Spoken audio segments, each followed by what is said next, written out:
कि अब छोड़ देते हैं, अब नहीं हो पाएगा, ठीक है। लेकिन फिर वापस से जब पीछे मुड़ के इंसान देखता है तो कुछ है ही नहीं पीछे करने के लिए, फिर वो तैयारी को शुरू करना, ठीक है। इसमें कई बार ऐसा होगा सही कंटेंट मिला, कई बार ऐसा होगा विश्वास बहुत कुछ था, एक्सपेक्टेशंस बहुत कुछ थे, वैसा कंटेंट ही नहीं मिल पाया। तो कई बार अपने आप में डिसाइड करना, सही तरीके से पढ़ाई करना, मॉक टेस्ट में जहाँ आप डाउन हो रहे हैं वहां पर अपने आप को ऊपर करना, तो ये बहुत बड़ा जर्नी रहता है, ठीक है। मुझे लगता है कि जितना आप पढ़ाई करते हैं ना, उससे कई गुना ज्यादा बड़ा पार्ट आपके लिए ये होता है कि वो तैयारी कैसे हो, छोटी छोटी चीजों का कैसे हम ध्यान रखें। और एक सिलेक्शन जो होता है ना, एक फेस्टिवल की तरह होता है। मैं मानता हूँ कि जब सीजीएल का रिजल्ट आता है, सीएचएसएल का रिजल्ट आता है, तो हम उसे एक दिन में सेलिब्रेट नहीं करते, हम उन्हें कई दिनों तक सेलिब्रेट करते हैं, त्योहार बन जाता है जहाँ पर आप सबके लिए बहुत सारी खुशियां भी होती हैं और बहुत सारा सीखने के लिए बहुत कुछ होता है। तो आज प्रशांत है आपके बीच में और काफी कुछ बातें बताएंगे, ये बड़े ध्यान से बातों को सुनिएगा। जैसा हमने कहा था कि एक एक डिपार्टमेंट से हर एक कैंडिडेट आएंगे, सीएसएस से भी आ चुके हैं, एमईए से, इनकम टैक्स से, ईडी से, कुछ और लोग बाद में आएंगे। तो सबसे पहले स्वागत।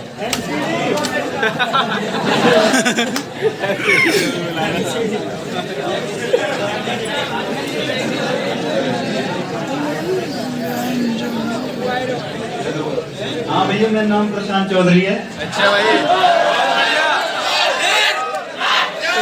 सीएसएस मिला है 2023 वाले में, सीरियल में।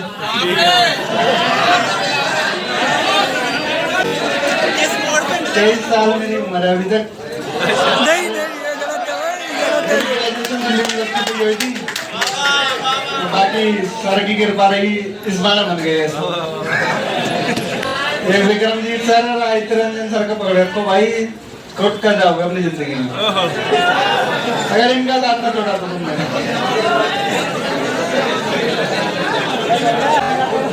अभी बात करते करते पता चला कि प्रशांत भी उसी कॉलेज से है जिस कॉलेज से मैं हूँ। मैंने 2017 में कॉलेज छोड़ा क्योंकि मेरा ग्रेजुएशन कंप्लीट हो गया, और इन्होंने 2018 में कॉलेज ज्वाइन किया था। डिपार्टमेंट भी हमारा सेम ही है, केमिस्ट्री का ही था, बस मैं उन्हें ऑनर्स हूँ और उनमें इनका फिजिकल साइंस की केमिस्ट्री था। तो 2021 में पास आउट हुए हैं और अभी 2023 है, मतलब आप ये समझ सकते हैं कि 2 साल थे इनके पास में, 22 और 23।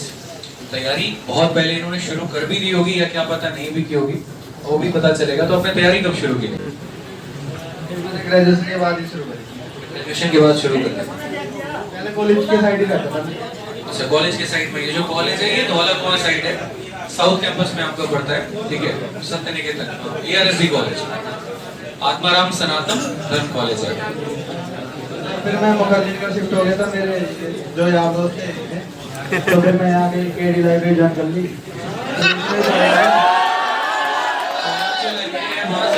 फिर आपने सेल्फ स्टडी, ठीक है। तो यहाँ पर लाइब्रेरी में मतलब कितने घंटे आप डेली पढ़ाई कर रहे होते हैं? मैंने तो 24 घंटे की करी थी पूरी, मतलब जब मैं करे तो बंद चल जाए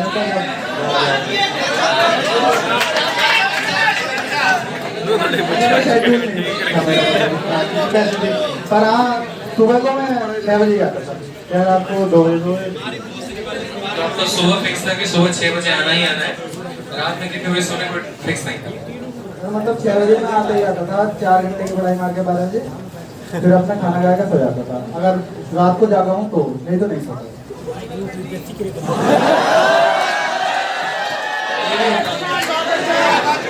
अरे फैमिली का मैटर है।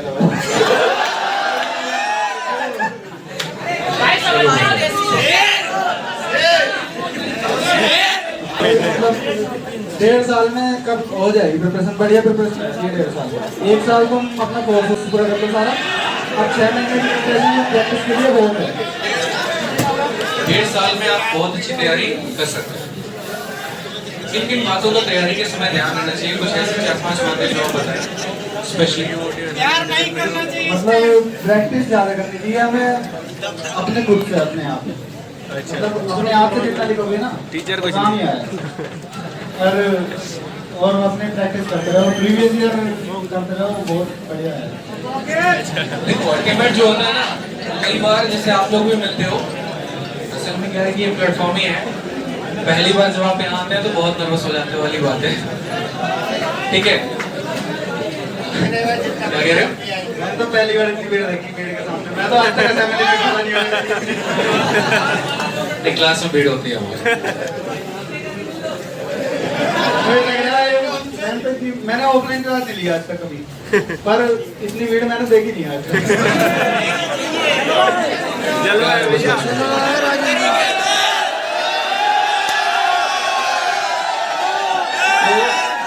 एक छोटी सी बात का हमेशा कई सारे बच्चों का ये डाउट रह रहा है, जो आप लोग गलती कर रहे हो जल्दी से सुधार लो। जितना ज्यादा रिवाइज करोगे और जितने ज्यादा क्वेश्चंस लगाओगे वही मैथ्स के लिए क्या सजेशन और मैथ्स के लिए तैयारी आपने कैसे किया था, मतलब किन किन पार्ट्स को ज्यादा फोकस किया था? जीएस के बारे में भी बताएंगे, जीएस के सारे क्वेश्चन एक एक करके पूछेंगे। मैथ्स के लिए क्या करना चाहिए और आपने कैसे तैयारी की? सर मैथ्स के लिए सबसे मेन तो प्रैक्टिस ही है, बाकी अपना कोर्स पूरा कर लो किसी भी एक टीचर से। मैंने तो आज रंजन सर की बहुत हेल्प की, मतलब मैंने 2-3 टीचर से कराया था मैंने, एक इसका सबसे सही है। जो हफ्ते में जितने भी बच्चे हो उनका 10 मौके देता हो गया, हफ्ते में 10 मौके तो उनको रिवाइज करते रहो। चलिए, तो इसी तरीके से जो है जीएस का ध्यान रखना, कभी फिक्स नहीं होता है। स्टार्टिंग, करंट और आपका जीएस, ये तीनों अलग अलग पोर्शन है और तीनों को अलग अलग बांट के चलो। अभी तो आप लोग तैयारी कर रहे होगे तो शायद क्या पता आपको बहुत ज्यादा टाइम मिल भी पा रहा है या नहीं, लेकिन आप तीनों सेगमेंट को अलग अलग डिवाइड करके ही चले तो ज्यादा बेहतर है। खिचड़ी टप्पेर के लिए आपने थोड़ी सी अलग स्ट्रेटजी बना ली, आपने स्टैटिक जीके के लिए अलग पार्ट रख लिया। बहुत सारा बात ये फैक्ट है, मतलब मैं अभी कई सारे टॉपर्स के इंटरव्यू हमारे रिकॉर्ड भी हो रहे हैं, तो जो मेन जस्ट निकल के आ रहा है, जैसे आज शाम तक एक तक, मतलब कल तक भी एक और आ जाएगा इंटरव्यू, और कल ही वो मैं आपको बुलाने वाला भी था, ऑल इंडिया रैंक जो 74 थे आपके विकास तिवारी करके, तो उससे भी जब इंटरव्यू में ये बात पूछी तो भी वही कॉमन था कि सर जीएस में हमने बहुत ज्यादा मेहनत नहीं किया है। कई बार ऐसा हो रहा है पढ़ लो इतना था, क्वेश्चन कुछ भी नहीं आ रहा, कई बार ऐसा होता है कुछ भी नहीं पढ़ा लेकिन जो पढ़ा था क्वेश्चन उससे आ गया, तो एक मैटर ऑफ लक बन जाता है। लेकिन उसमें हार्ड लेबर नहीं करना है, अपने को स्मार्ट लेबर करना है।